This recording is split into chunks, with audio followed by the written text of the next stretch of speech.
Assalamualaikum warahmatullahi wabarakatuh. Alhamdulillah, salatu wassalamu ala rasulillah, amma ba'du. Salam sejahtera, salam sehat untuk kita semua. Buat antuna yang masih melaksanakan pembelajaran jarak jauh, ketemu kembali dengan saya di hari Kamis, tentunya di mata pelajaran informatika. Baik, santriwan dan santriwati, di pertemuan pekan kemarin sudah saya sampaikan fungsi statistika, yaitu salah satu fungsi yang ada pada Microsoft Excel. Nah, untuk fungsi statistika saya ulas kembali.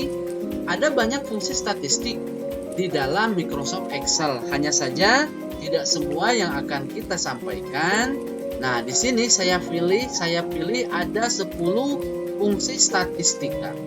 Yang pertama ada average, ada max, ada mean, ada count if, ada count blank, ada counta, ada modus, ada median, juga ada average if.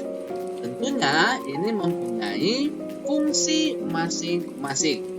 Nah, sudah disampaikan di pertemuan sebelumnya. Yang pertama ada fungsi average untuk menghitung rata-rata di sebuah rank.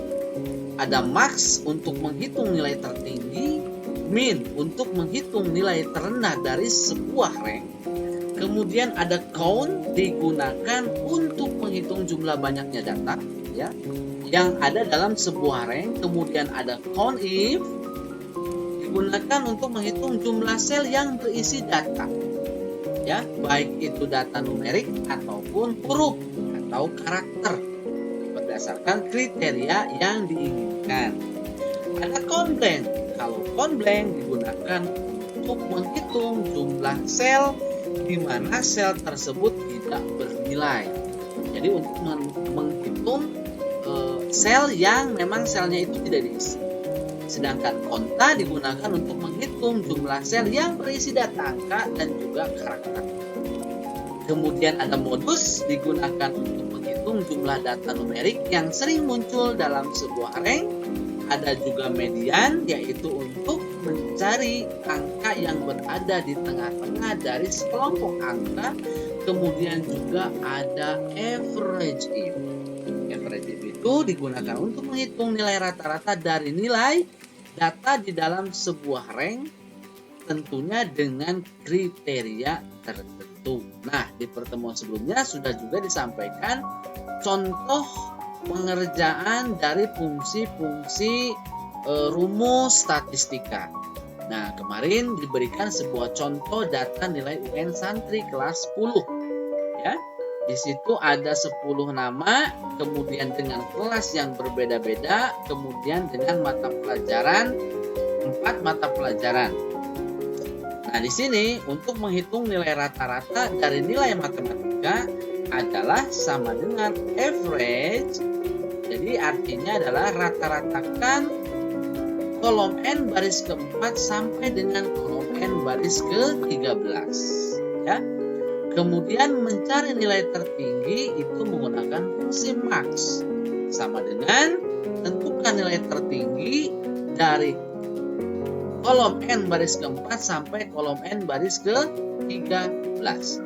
Selanjutnya nilai terendah yaitu menggunakan min. Kemudian nilai yang kurang dari 75 berarti kita menggunakan count if ya. Menggunakan count if menghitung nilai matematika dari kolom N baris ke-4 sampai kolom N baris ke-13, kriterianya kurang dari 75. Kemudian menghitung jumlah siswa yang ikut ujian berarti menggunakan count ya, sama dengan count hitung jumlah data yang terisi dari kolom N baris ke-4 sampai dengan kolom N baris ke-13. Bisa menggunakan count atau bisa menggunakan count A. Kemudian jumlah siswa yang tidak ikut ujian. Nah, untuk menghitung jumlah siswa yang tidak ikut ujian berarti kita hitung kolom yang ada di kolom N baris ke-4 sampai dengan kolom N baris yang ke-13 yang memang nilainya itu kosong, tidak terisi, maka menggunakan count blank ya. Nah, kemudian nilai yang sering didapatkan itu menggunakan mode. Karena mode itu tadi dijelaskan bahwa untuk mencari atau untuk menghitung nilai yang sering muncul dalam sebuah rank. Kemudian nilai rata-rata kelas 10 IPA 2 berarti mencari nilai rata-rata tapi dengan ketentuannya hanya 10 IPA 2. Maka rumusnya menggunakan average. Hitung rata-rata dari kolom N baris keempat sampai kolom N baris ke-13 dengan kriterianya 10 IPA 2. Kemudian dari sum rank-nya itu kolom O baris keempat sampai dengan kolom O baris ke-13. Maka nanti akan menghasilkan sebuah nilai. Seperti halnya yang di fisika, kimia, dan biologi ini adalah hasilnya. Baik itu ya. Nanti silakan kalian pelajari, antum perdalam semua di rumah.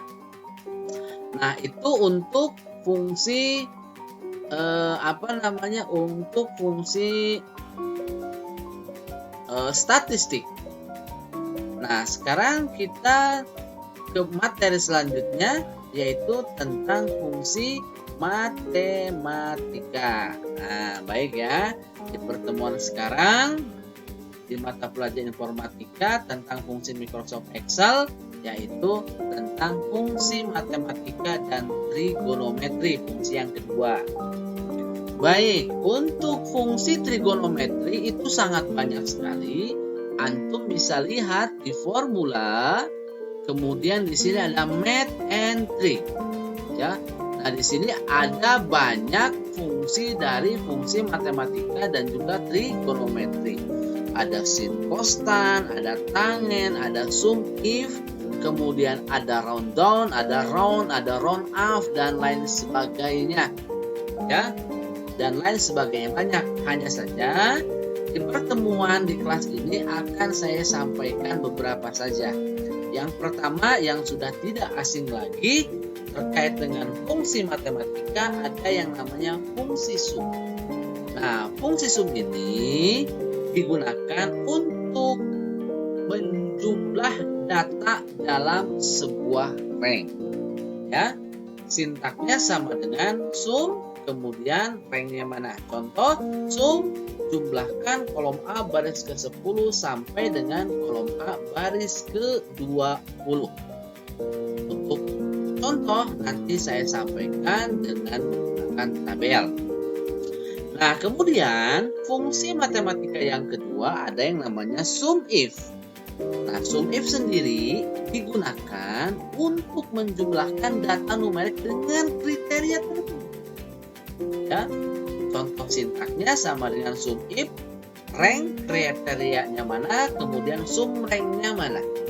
Contoh, jumlahkan kolom A baris ke-10 sampai kolom A baris ke-20 dengan kriterianya LCD. Hitung jumlahnya dari kolom B baris ke-10 sampai kolom B baris ke-20. Nanti untuk lebih jelas saya sampaikan dengan menggunakan tabel. Nah, kemudian selain sum if ada juga sum ifs pakai S. Nah, ini sama fungsinya dengan sum if. Hanya saja kalau sum if itu kriterianya hanya satu, sedangkan kalau menggunakan sum if itu dia dengan kriterianya lebih dari satu atau banyak. Ya. Nah, untuk sintaknya sama dengan sum if, kemudian sum rank, kriteria rank 1 apa, kriterianya apa, kriteria rank 2-nya apa, kemudian kriteria keduanya apa. Contoh, sum if D5 sampai D14, kemudian dari C5 sampai C14 dengan kriteria LCD, kemudian diambil tanggal B5 sampai B14, kemudian seperti ini. Nah, ini untuk lebih jelasnya nanti saya sampaikan via contoh tabel. Selanjutnya yaitu yang keempat ada fungsi VAC. Nah, fungsi VAC ini digunakan untuk mencari hasil faktorial pada suatu bilangan atau angka yang ditentukan jika secara manual. Misal begini, jika Anda ingin mencari faktorial dari 3, maka faktorialnya adalah 1 kali 2 kali 3, maka hasilnya adalah 6. Nah, di dalam Microsoft Excel kita tidak usah mengkalikan seperti ini. Cukup dengan mengetikkan atau memasukkan rumus sama dengan fact kemudian dalam kurung number. Contoh, kita akan mencari faktorial 3 sama dengan fact masukkan angka 3, maka nanti ketika di enter akan menghasilkan nilai 6. Kemudian yang kelima ada fungsi SQRT. Nah, fungsi SQRT ini berfungsi untuk mencari nilai akar dari suatu bilangan dan angkanya haruslah positif. Jadi untuk SQRT itu mencari nilai akar. Contoh, mencari nilai akar 3, tinggal kita masukkan sama dengan SQRT dalam kurung 3. Seperti itu. Nah, kemudian masih banyak lagi fungsi-fungsi dari fungsi matematika dan trigonometri. Contoh lain untuk mencari sin 45, tinggal ketikkan sama dengan sin 45, maka akan menghasilkan nilai seperti ini, ya. Nah, kemudian fungsi-fungsi lain nanti silahkan antum pelajari sendiri terkait dengan fungsi cos, fungsi tangen, fungsi kotangen dan lain sebagainya gitu ya. Nah, kita ke contoh ya. Baik, kita akan ke contoh. Penggunaan fungsi sum, sum if dan sum ifs. Nah, di sini saya mempunyai sebuah tabel. Nah, di sini data penjualan toko komputer Maju Jaya gak pernah rugi. Baik, contoh seumpama di sini saya punya tanggal penjualan, nama barang, kemudian jumlah barang, harga, kemudian jumlah akhir. Baik, nah di sini umpama saya punya toko, ini adalah home penjualan. Contoh di tanggal 1 Januari itu nama barang yang keluar ada LCD, yang keluar hanya 1, harganya contoh 40.000. Di tanggal 1, masih di tanggal 1, toko saya menjual juga harddisk. Tanggal 1 juga ada yang membeli CPU dengan jumlahnya 3 dan harganya ini. Di tanggal 2 ya ada kejual printer, kemudian kejual juga harddisk. Tanggal 3 itu kejual prosesor dan juga kejual keyboard. Tanggal 4 itu kejual LAN-card dan juga kejual LCD. Nah, di tanggal 5 Januari hanya keluar LCD saja, tapi jumlahnya yang terjual ada 10. Nah, baik. Nah, untuk menghitung jumlah, saya review ke materi sebelumnya. Berarti untuk menghitung jumlah adalah mengkalikan harga dengan jumlah barang yang terjual sama dengan M5 dikalikan N5 ya, maka akan menghasilkan 40.000. Nah, ini ada RP-nya. Dari mana RP-nya? Dari RP-nya itu simbol mata uang ada di menu home, kemudian di sininya kita pilih accounting. Gitu ya. Nah, di dalam Microsoft Excel ketika kita sudah membuat satu rumus, maka kita tinggal tarik saja fill handle-nya yang tanda kotak ini, kita klik di sini sampai dengan tanda plusnya muncul, tarik ke bawah. Gitu ya. Atau antum tinggal ketika tanda kursor berubah menjadi plus, antum double klik saja, klik maka akan terisi secara otomatis atau copy secara otomatis. Nah, kemudian bagaimana cara menghitung kuantitas? Nah, untuk menghitung kuantitas, bukan kuantitas, jumlah ya. Quantity sama dengan sum. Nah, ini sudah pada tahu semua ya.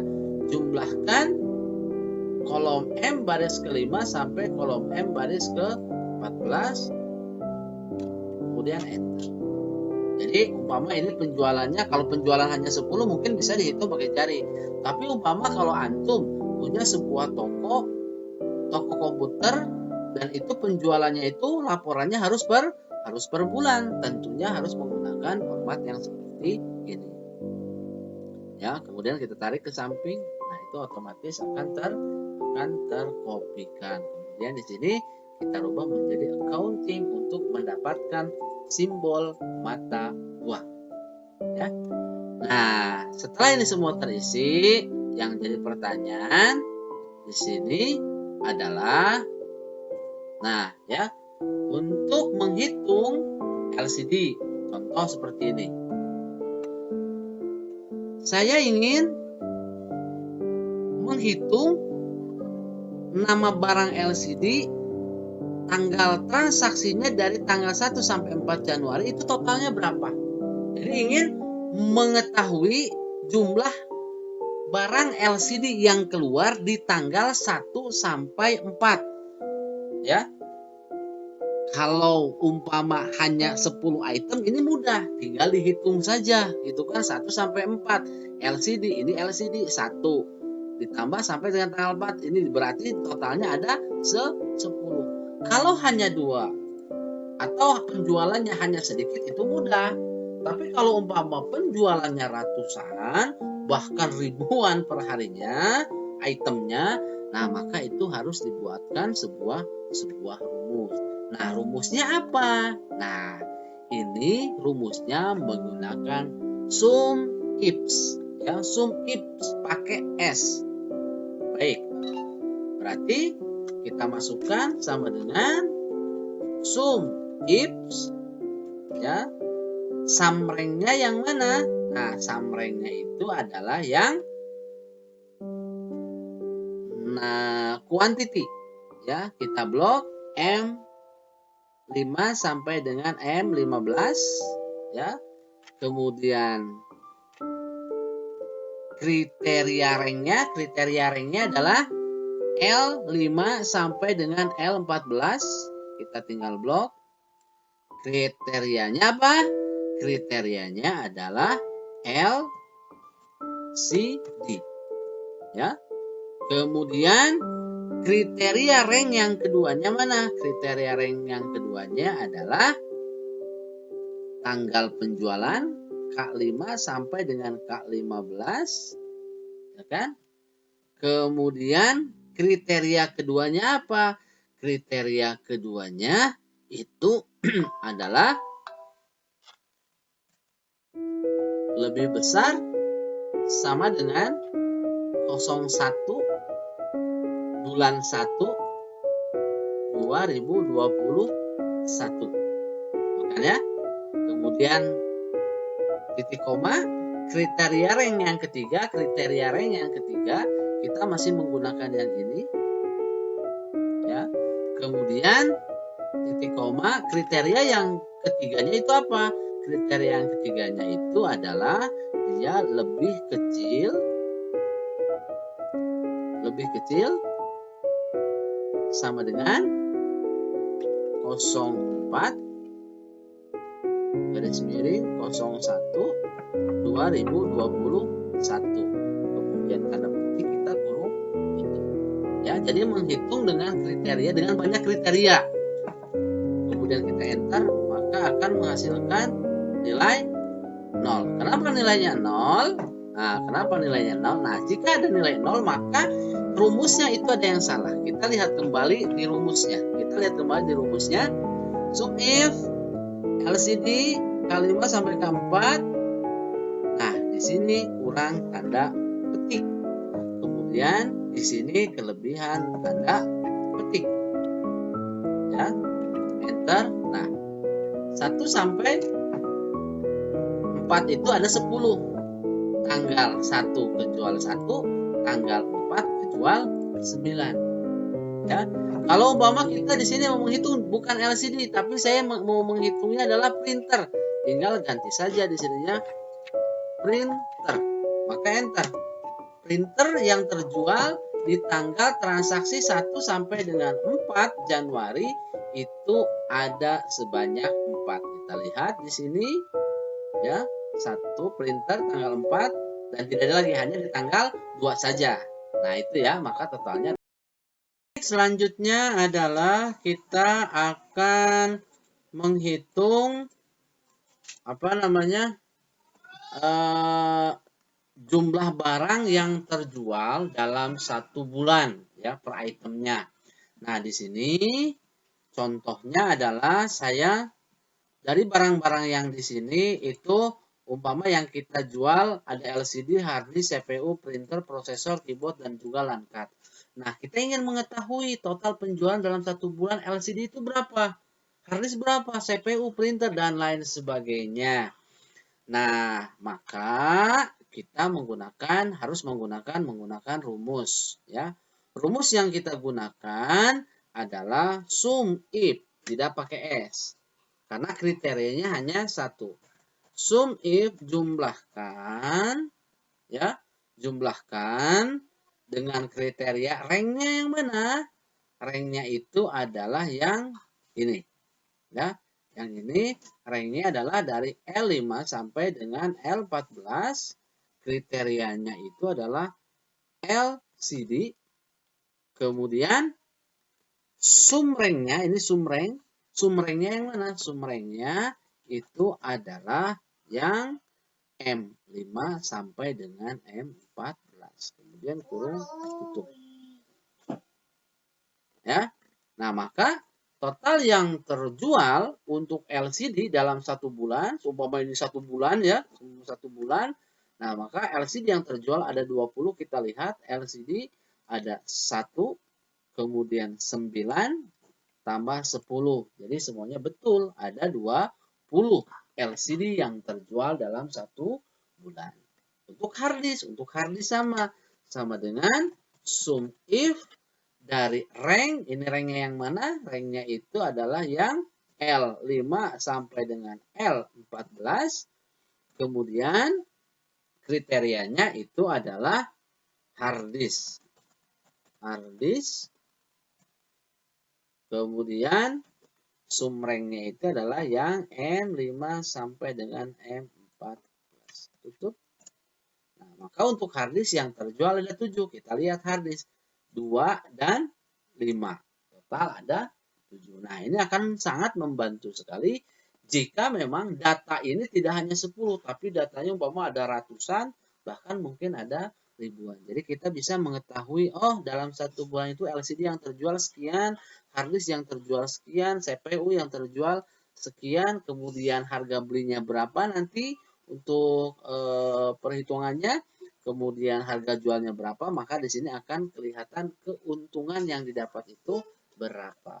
Baik anak-anakku sekalian, santriwan dan santriwati, saya kira cukup sampai di sini untuk fungsi matematika dan juga fungsi trigonometri. Silahkan antum-antuna pelajari semua di rumah. Jika ada kesulitan, silahkan antum-antuna bertanya. Insya Allah ilmu ini Excel sangat-sangat bermanfaat untuk antum-antuna semua. Baik, terima kasih dari saya. Assalamualaikum warahmatullahi wabarakatuh.